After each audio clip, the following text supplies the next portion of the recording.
السلام علیکم ورحمۃ اللہ وبرکاتہ۔ پیارے بھائیوں، میں نے آپ کے لیے ایک بہترین ٹاپک لایا ہے۔ آئیے چلتے ہیں ہم اپنے ٹاپک کی طرف۔ الحمدللہ وکفا وسلام علی عباده الذین اصطفى، اما بعد فاعوذ باللہ من الشیطان الرجیم، بسم اللہ الرحمن الرحیم۔ السلام علیکم ورحمۃ اللہ وبرکاتہ۔ ہمارے آج کے موضوع ہے حضرت داؤد علیہ السلام اور کوے کا واقعہ۔ پیارے بھائیوں، حضرت داؤد علیہ السلام اور کوے کا واقعہ ہمیں اسلامی تعلیمات میں عدل و انصاف کی اہمیت اور حق کا فیصلہ کرنے کے بارے میں ایک اہم سبق دیتا ہے۔ یہ واقعہ انبیاء کی زندگی سے ایک درس آموز قصہ ہے جو انسانوں کے لیے رہنمائی فراہم کرتا ہے کہ فیصلے کرتے وقت جلد بازی سے گریز کیا جائے۔ پیارے بھائیوں، حضرت داؤد علیہ السلام بنی اسرائیل کے ایک عظیم نبی اور بادشاہ تھے جنہیں اللہ تعالی نے نہ صرف نبوت بلکہ ایک عادل حکمران کی حیثیت سے غیر معمولی حکمت عطا کی تھی۔ آپ کا سب سے نمایاں وصف آپ کا انصاف پر مبنی فیصلے کرنا تھا، اور اللہ نے آپ کو یہ نعمت عطا کی تھی کہ آپ کے فیصلے ہمیشہ حکمت اور عدل پر مبنی ہوتے تھے۔ مقدمے کا واقعہ ذکر کر رہا ہوں۔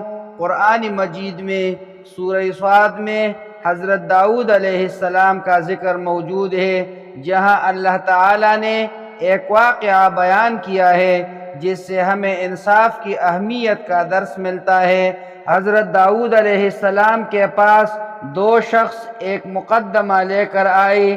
ان میں سے ایک شخص نے دوسرے پر الزام لگایا کہ اس کے پاس 99 بیڑیں ہیں اور اس نے میری ایک بیڑ بھی چھین لی ہے۔ یہ شخص دعویٰ کر رہا تھا کہ دوسرا شخص ظلم کر رہا ہے اور میری ایک ہی بیڑ کو اپنے پاس رکھنا چاہتا ہے۔ حضرت داؤد علیہ السلام نے اس مقدمے میں فیصلہ فوراً کر دیا اور یہ کہا کہ یہ شخص جس کے پاس 99 بیڑیں ہیں وہ واقعی ظلم کر رہا ہے اور اسے ایسا نہیں کرنا چاہیے تھا۔ آپ علیہ السلام نے فوراً مقدمہ سن کر ظاہری طور پر فیصلہ دے دیا، لیکن اسی وقت حضرت داؤد علیہ السلام کو اللہ تعالی نے یہ احساس دلایا کہ انہوں نے بغیر دوسرے فریق کی بات سننے فیصلہ کیا اور اس میں عجلت کا مظاہرہ کیا۔ یہ واقعہ مزید تفصیل سے اس وقت واضح ہوا جب حضرت داؤد علیہ السلام نے ایک دن دیکھا کہ ایک کوا ایک دوسرے کوے کی چونچ سے روٹی کا ٹکڑا چھین رہا ہے۔ اس منظر کو دیکھتے ہی حضرت داؤد علیہ السلام کو اپنی غلطی کا احساس ہوا کہ جس طرح کوا دوسرے کوے سے روٹی چھین رہا تھا، اسی طرح لوگوں کے معاملات میں بھی دوسروں کی حق تلفی ہو سکتی ہے اور جلد بازی میں فیصلہ کرنے سے انصاف کا تقاضا پورا نہیں ہوتا۔ حضرت داؤد علیہ السلام کی توبہ۔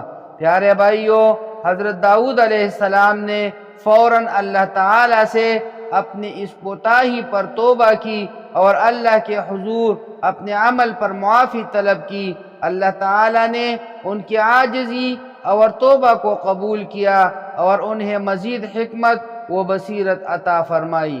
پیارے بھائیوں، اس واقعے سے ہمیں کیا سبق ملتا ہے؟ اس واقعے میں اہم ترین سبق یہ ہے کہ انصاف کرتے وقت عجلت سے کام نہیں لینا چاہیے، بلکہ دونوں فریقین کی بات کو پورا سننا اور سمجھنا ضروری ہے۔ یک طرفہ فیصلہ کرنا چاہے کتنا ہی واضح کیوں نہ لگے، انصاف کے اصولوں کے خلاف ہے۔ یہ واقعہ ہمیں یہ سکھاتا ہے کہ ایک منصف کو ہمیشہ ہر بات کی مکمل جانچ پڑھ کر فیصلہ کرنا چاہیے تاکہ حق تلفی نہ ہو۔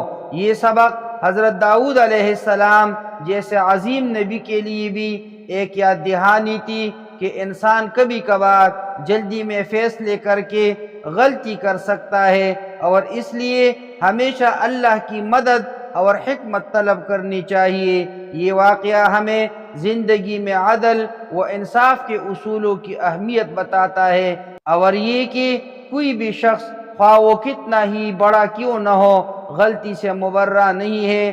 اللہ کی طرف رجوع اور توبہ کی راہ ہمیشہ کھلی ہے۔ اقول قولی ھذا استغفر اللہ لی ولکم ولسائر المسلمین۔